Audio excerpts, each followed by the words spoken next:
Hoy nos adentramos en la vida de una de las figuras más fascinantes y, la verdad, más contradictorias de la historia, Lucio Anneo Séneca.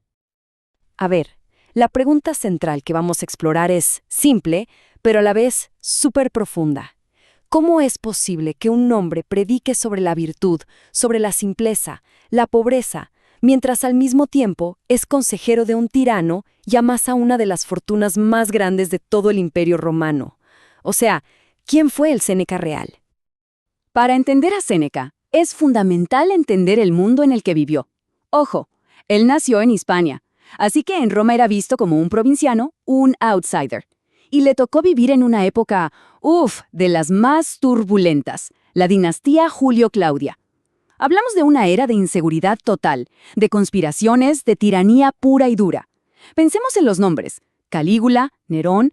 El poder absoluto y arbitrario era el pan de cada día. Y su vida fue un reflejo de eso. Lo exiliaron, después lo trajeron de vuelta para ser tutor del mismísimo Nerón, y al final fue ese mismo alumno quien lo obligó a suicidarse. Su vida de por sí ya es toda una tragedia romana. Bueno, ahora sí, metámonos de lleno en su pensamiento. Para Séneca, la filosofía no era para nada un ejercicio académico, algo para discutir en un salón. No. En una época de terror político como la suya, la filosofía era una especie de armadura mental, un verdadero botiquín de herramientas prácticas para el alma. Y aquí tenemos una de sus ideas más potentes, la que nos abre la puerta a todo su enfoque, digamos, terapéutico. Sufrimos más en la imaginación que en la realidad. Esta frase es la clave de todo su tratamiento para la ansiedad. Él vería la ansiedad como eso, una mente que se escape constantemente hacia un futuro que, por definición, es incierto. Entonces, la gran pregunta es, ¿y cómo se combate ese sufrimiento que está solo en la imaginación? Bueno, Séneca nos da una herramienta súper poderosa, la praemeditatio malorum, o, en español, la premeditación de los males. El ejercicio parece simple, pero es increíblemente profundo. Consiste en esto: imaginar activamente los peores escenarios posibles. ¿Qué es lo peor que podría pasar? Al confrontar todo eso a la mente, de antemano, es como si nos pusiéramos una vacuna contra el shock emocional, porque al final, lo que más nos duele es la sorpresa. Si ya nos hemos familiarizado con el peor escenario, le quitamos su poder. Y eso, créanme, construye una resiliencia psicológica brutal. Y fíjense qué interesante esto, porque Séneca básicamente construyó una farmacopea completa para el alma, o sea, un botiquín para cada problema. Para cada dolencia, él tenía un diagnóstico y una receta. A ver, la ira la diagnostica como una locura temporal. La ansiedad, ya lo vimos, sufrir por lo que imaginamos. El remedio, la premeditatio malorum. ¿Y el tiempo perdido? Esta es buenísima. Es la enfermedad del occupatus, esa persona que está siempre ocupada en tonterías. La cura, valorar el aquí y el ahora. Era literalmente un médico para la mente. Pero justo cuando empezamos a admirar a este sabio, a este médico del alma, ¡boom!, nos topamos de frente con la gran contradicción. Porque ahora vamos a ver cómo este predicador de la virtud se las arregló o no con las realidades más crudas del poder y la riqueza. Y esto lo deja clarísimo. Por un lado tenemos sus prédicas, sus escritos, donde elogia la pobreza, el desapego, una vida simple, y por el otro lado está la realidad de su práctica. Amasó una fortuna que el historiador Tácito describe como escandalosa e inmensa. Y no estamos hablando de que era simplemente rico, no, era una de las personas más ricas de todo el imperio. Y las acusaciones de la gente de su época, las que quedaron registradas, eran brutales. Y muy específicas. No era solo, es que tiene mucha plata. No. Lo acusaban de usura, o sea, de préstamos abusivos, de vivir con un lujo que era un escándalo, de adular a los poderosos para escalar posiciones e incluso de ser un cazatestamentos. Claramente este no es el retrato que uno se hace de un sabio estoico, ¿verdad? Pero si creen que eso es grave, la contradicción más oscura y profunda va mucho más allá del dinero. A ver, la filosofía estoica se basa en la virtud, y dos pilares de esa virtud son la justicia y la pietas, que es el deber con la familia. Bueno, ¿qué pasó cuando Nerón asesinó a su propia madre, a Agripina? Pues fue Séneca quien le escribió el discurso que Nerón leyó en el Senado para justificar el asesinato de su madre. O sea, en el momento de la prueba moral más fuerte de su vida, La política cruda y dura le ganó por goleada a la filosofía. Entonces, ¿qué hacemos con esto? ¿Cómo se reconcilia? ¿Era un hipócrita y punto?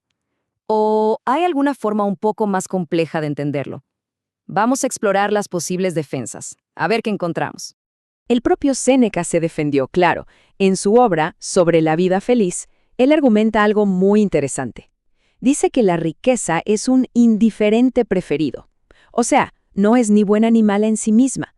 El sabio, según él, no la busca activamente, pero si la fortuna se la pone enfrente, puede usarla sin corromperse. La clave está en la actitud. Tener riquezas sí, pero que las riquezas no te tengan a ti. Estar siempre listo para devolverlo todo sin quejas. Y hay que admitir que filosóficamente el argumento tiene su lógica. Y esto nos lleva, hoy en día, a dos maneras de verlo. La primera es, digamos, la más amable. Lo ve como un proficiens, es decir, un aspirante o un estudiante de filosofía. No era un sabio perfecto, sino un tipo imperfecto que estaba en la lucha documentando su propio esfuerzo por ser mejor. La otra interpretación es mucho más crítica.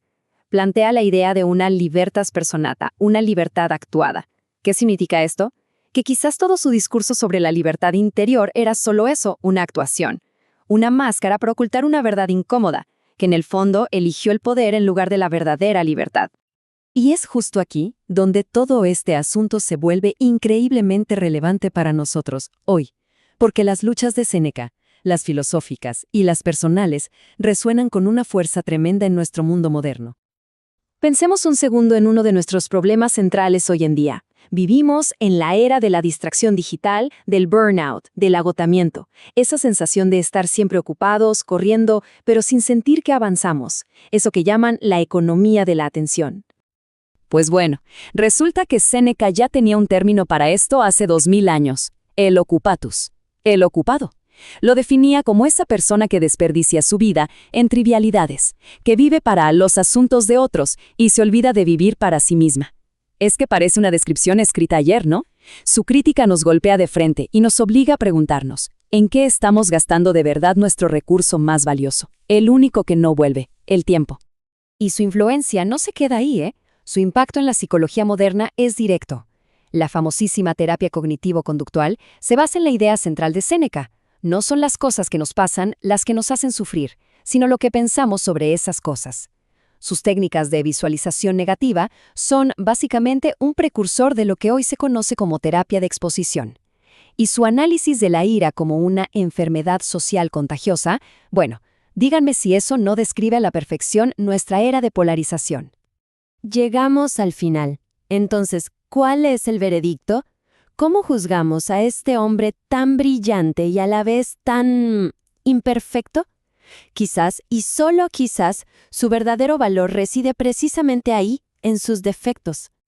El verdadero legado de Séneca, al final del día, no es un manual con respuestas perfectas. Es algo mucho más humano. Es el testimonio de lo inmensamente difícil que es intentar vivir una vida virtuosa en un mundo real, un mundo lleno de compromisos, de poder, de dinero. Sus fracasos, en cierto modo, iluminan el camino. No nos da un ideal inalcanzable, sino herramientas reales para la lucha de todos los días. Y todo esto nos deja con una última pregunta.